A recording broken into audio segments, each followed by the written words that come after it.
Hola, soy Tamara Pérez de CIEL Arquitectura con alma y corazón. Estamos viendo las casas pasivas y hemos pasado por los puntos fundamentales, pero aún nos queda ver cómo realmente se calefacta o refrigera la casa. Si no has visto los vídeos anteriores, te lo recomiendo porque tienen información muy interesante. Por aquí arriba está el link para que puedas ir a verlos. Bueno, ahora sí que empezamos con la calefacción y la refrigeración. Hemos visto en un vídeo anterior el sistema de ventilación que tienen las casas pasivas.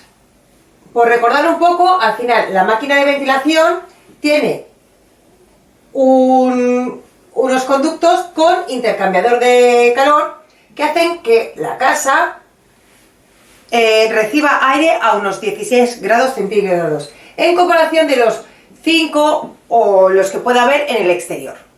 Eso es un punto muy importante porque la ganancia calórica es fundamental. Otro punto importante que tienen las casas pasivas con respecto a las viviendas tradicionales o actuales es la orientación. Se tiene muy en cuenta el sol, es decir, no se coloca el edificio, según viene bien con el terreno, se coloca el edificio para que las ganancias solares en invierno sean las adecuadas para tener que calefactar la casa lo menos posible y para que en verano no se ganen esas calorías y no haya que refrigerar la casa, o sea, en muy baja proporción.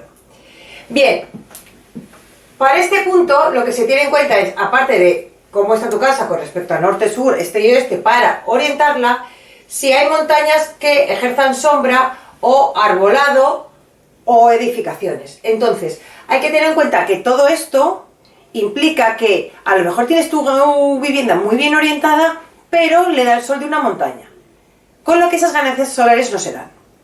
Esto se tiene en cuenta para obtenerlas.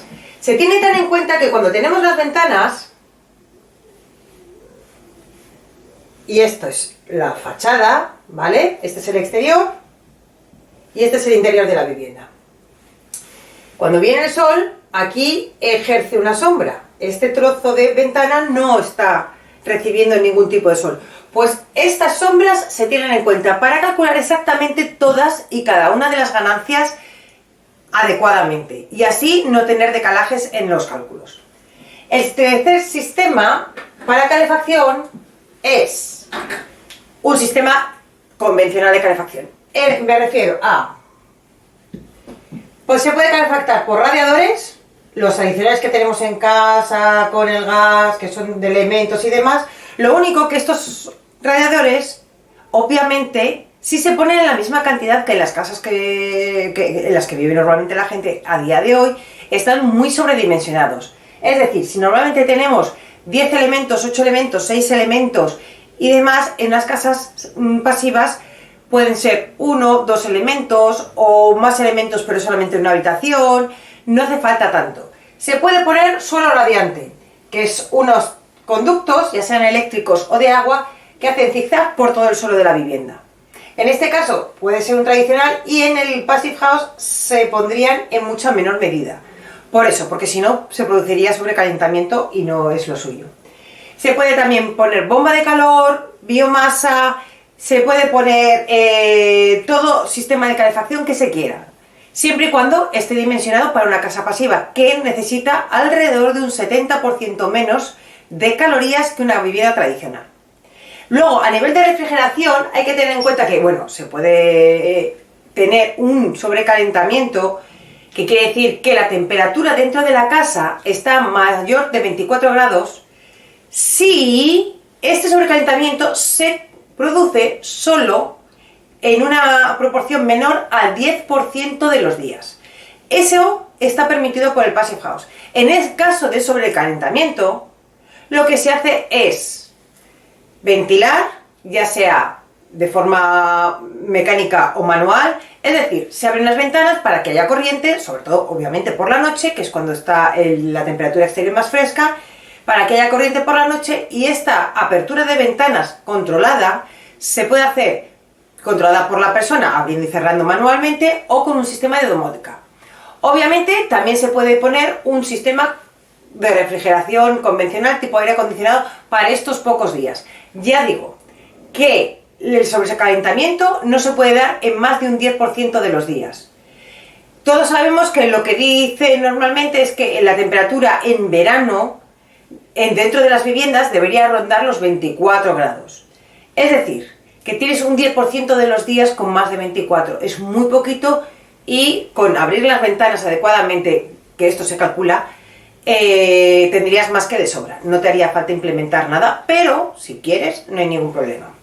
Entonces, hay que tener en cuenta que también se tienen, dentro de los cálculos, se incluye qué tipo de familia tienes. Es decir, no es lo mismo una vivienda diseñada para 10 personas que vayan a estar viviendo en ella que para 4. Entonces, este tipo de personas, de número de personas, me refiero, de familias, se tiene en cuenta en los cálculos para saber exactamente qué calorías produce la familia por el hecho de estar dentro de la casa y demás. Con todo esto, lo que se tiene es, la mayor parte, como veis, son elementos que para calefactar o refrigerar no gastan dinero. El sistema de ventilación que se necesita para ventilar te hace de calefacción también. La orientación, coste cero totalmente. Esto sí que incrementaría un poco la factura eléctrica, pero ya decimos que el 70% de la factura eléctrica más o menos queda reducida al tener tu casa Passive House en vez de convencional. Y en ventilación es abrir las ventanas fundamentalmente.